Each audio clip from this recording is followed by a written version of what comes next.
Graça e a paz do Senhor Jesus, meu querido irmão. Estamos aqui em mais um devocional. Hoje vamos começar o devocional do livro de João. E eu creio que nesse período você pode se dedicar mais na leitura da palavra. Às vezes você está com alguma leitura aí atrasada. Use esse tempo, para dedicar-se também num enchimento do Espírito Santo, por meio de oração, ouvindo palavras. Amém? Que possamos desfrutar do melhor de Deus nesse tempo. Bom, no capítulo 1 de João, você vai ver sobre a encarnação de Jesus.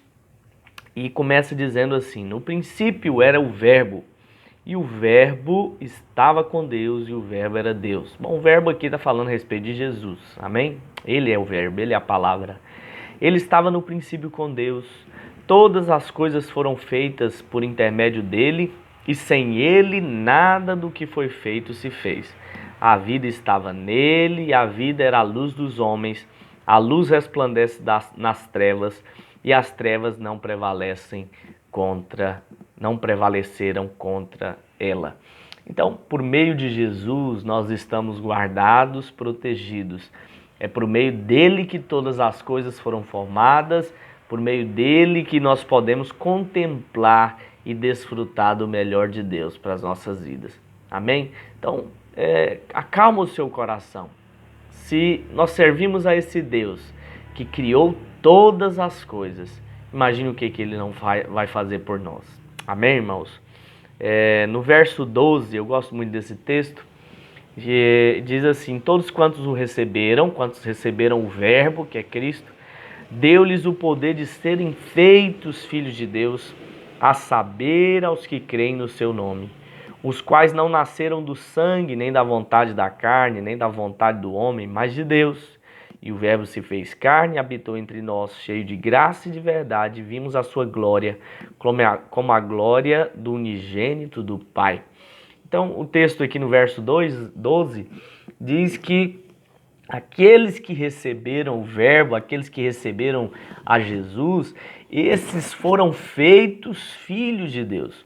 Isso significa que antes de você e eu recebermos a Jesus, nós não éramos filhos, éramos apenas criaturas de Deus.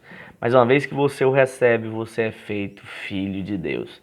Interessante que diz aqui que você agora nasce de novo, não é um nascimento do sangue, não é um nascimento da carne, mas é um nascimento agora segundo o propósito de Deus, segundo a vontade de Deus.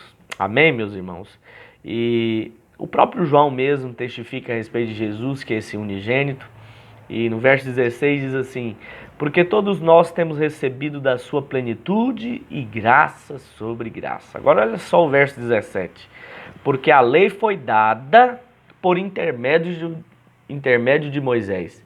A graça e a verdade vieram por meio de Jesus Cristo. Aqui há uma grande diferença entre a lei e a graça. Porque a lei foi dada, mas a graça veio por meio do nosso Senhor Jesus Cristo. Hoje nós podemos contemplar a graça, porque ela não é simplesmente uma palavra, uma frase de efeito, ela é uma pessoa, é Cristo. Por isso que a graça hoje habita dentro de cada um de nós. Amém? Eu não poderia deixar de mencionar também, quando João falava de Jesus, João foi o preparador do caminho para Jesus. Mas quando João vê Jesus, ele fala algo muito poderoso. Olha só o verso 29. No dia seguinte, viu João a Jesus, que vinha para ele, e disse: eis o Cordeiro de Deus que tira o pecado do mundo. Só há um que pode tirar o seu pecado.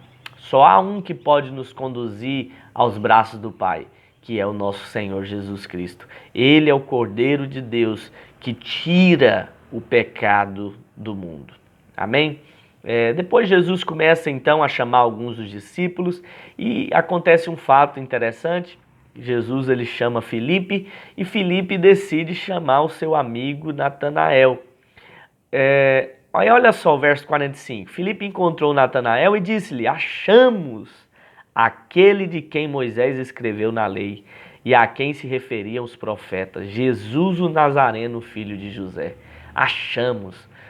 Então, uma vez que você acha Jesus, ele vai ser aquilo que é de mais importante para você.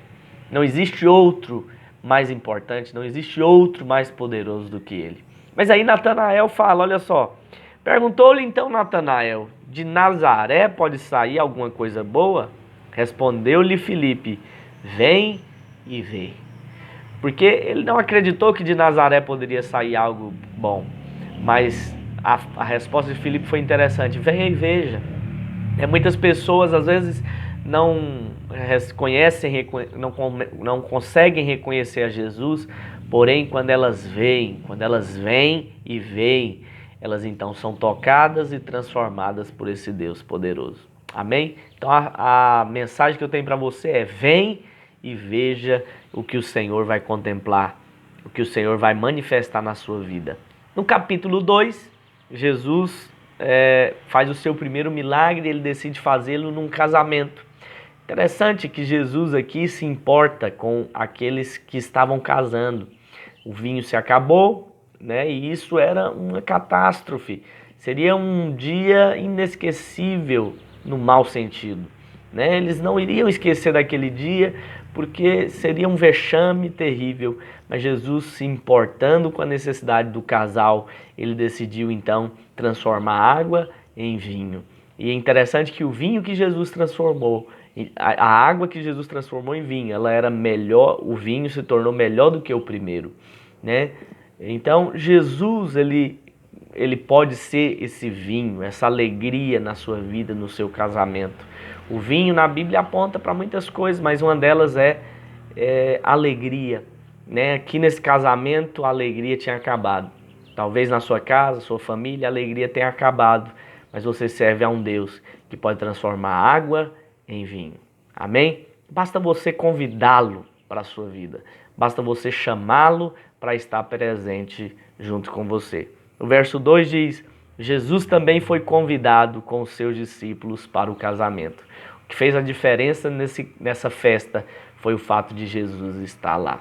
O que vai fazer a diferença na sua vida, na sua casa, na vida dos seus filhos, no seu casamento, é o fato de Jesus estar presente. Portanto, convide-o agora e com certeza você será muito enriquecido, né, e guardado por ele. Amém? Tenha um dia abençoado, seja edificado por essa mensagem.